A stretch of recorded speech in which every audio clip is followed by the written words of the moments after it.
Good Boys Party 2. Chloe's Good Girl Party gum was on Henry's pillowcase when he awoke. It was the final thing he had eaten before leaving.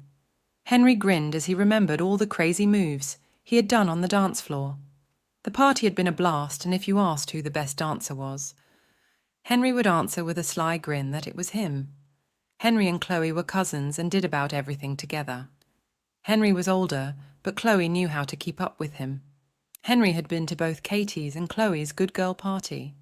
So at school, Henry told all the girls who hadn't gone how to get one. Weeks had passed, and Henry didn't hear anyone speak about having a good girl party. He was sad he wasn't going to be on the dance floor again any time soon. The school bell rang, and it was time to go home. Henry dashed through the door, jumped on his bike, and speedily cycled to Chloe's house. He wanted to catch her before she left for her swimming class. Henry pressed the doorbell, and Chloe answered the door wearing her pajamas. Surprised, Henry asked, "Are you sick?" "Yes," Chloe said, sniffling. "So I guess it's not a good time to be near you," said Henry. Chloe looked at her mum, who said, "Henry, it would be best that you come back another day." Henry left immediately. There was so much he wanted to talk to Chloe about, but he would have to wait until Chloe felt better. At dinner with his family, Henry sat quietly, not saying much. He then turned to his mom and dad and asked to be excused. "Henry, is everything okay? Are you not feeling well?" his mom asked. "Everything is okay, Mum. I'm just a little tired," replied Henry. Henry wanted to be alone. So much was going on in his head. He wanted to share a secret with Chloe. Henry thought only Chloe could understand how he felt. 3 days had passed, and Henry thought it would be okay to visit Chloe again. But to make sure, he asked his mom, who told him it was fine.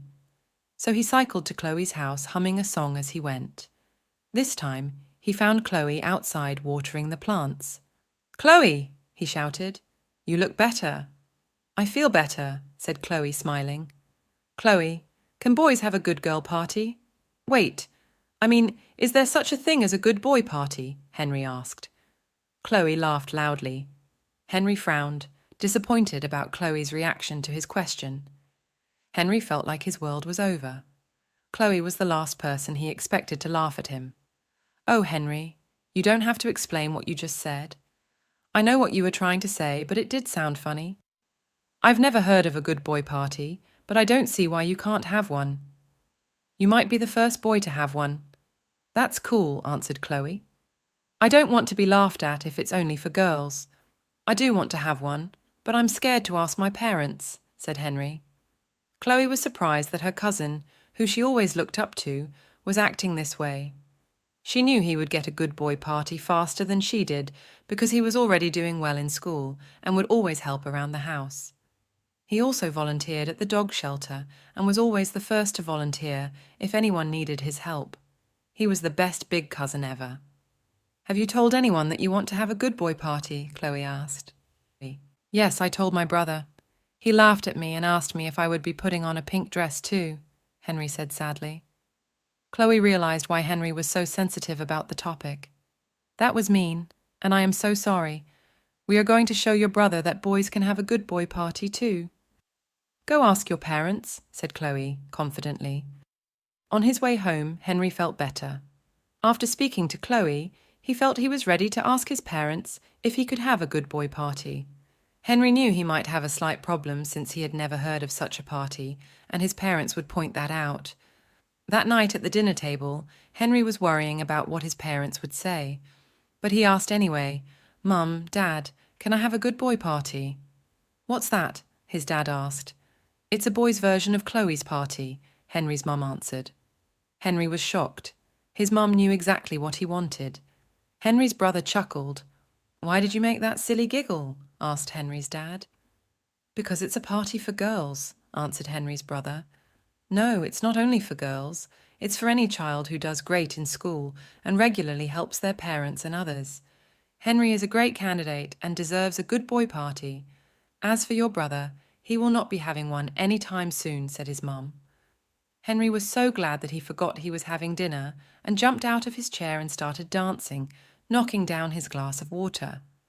"Oh, Mum and Dad, I am so sorry for the mess, but I am also so happy," said Henry. You should be, but let's keep the dancing for the party, said his dad. Henry smiled. He wished Chloe was here to share this happy moment with him.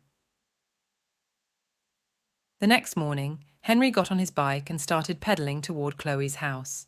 He skipped breakfast at his house, hoping to catch Chloe before she took her bus to school. He wanted to share his amazing news. Henry caught Chloe walking toward her school bus. Mum and Dad said yes, I can have a good boy party, yelled Henry. We are having a good boy party, Chloe sang. Henry was having a wonderful day. He knew he was the first boy to have a good boy party, and he wanted it to be the best party ever. Henry's party was quite different from Chloe's because hers was a surprise, and he knew about his party. Henry wanted to play a key role in his party. He wanted to make some decisions. His mum thought it was a brilliant idea, though she secretly hoped they weren't expensive choices. Henry's ideas for his party were the usual: games, cake, pastries, and candies. He did have a special request, though. He wanted a crown for his head and a T-shirt with "Good Boy" written on it. Henry decided that school was the best place to give out the invitations, which read, "Henry Smith has invited you to his Good Boy party on 29th of September at 3983 Ray Lane. Starts at 4 p.m. Everyone at school wanted to be at Henry's party."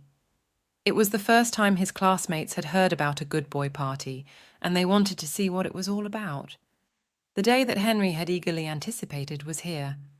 Today, the Good Boy party was happening. On his bed was his blue T-shirt, khaki pants, and his crown. Standing in front of the mirror, he decided to practice his dance moves. Henry knew everyone would be looking at him since it was his party. It was 3 o'clock in the afternoon, time for Henry to get dressed. His parents wanted to get to the venue early to make sure everything had turned out right. Henry opened the venue door and was delighted to see the blue banner saying Henry's Good Boy Party. The music was playing loudly, and Henry's feet were constantly fidgeted, anxiously waiting for the arrival of his guests. The doorbell rang, and he opened the door. It was his favourite cousin, Chloe. "Oh, Henry, you look handsome, and the room looks wonderful," said Chloe. "Thanks, Chloe. I chose the decorations and the music myself," answered Henry. "Would you like to stay with me to welcome the guests?" Henry asked. "I would love to," replied Chloe. All eyes were on Henry. He was in the middle of the dance floor having a blast when his big brother came over to compliment him about his party. "Did you know you're the coolest little brother I know? I'm sorry for laughing at you. Can you tell me how I can get a good boy party too?" It was Henry's chance to giggle, but he didn't. "Apology accepted," Henry replied. Henry whispered to his brother that apologizing and being nice to him and others were the first steps to getting a good boy party. But he said that before having a party, he should really learn how to dance.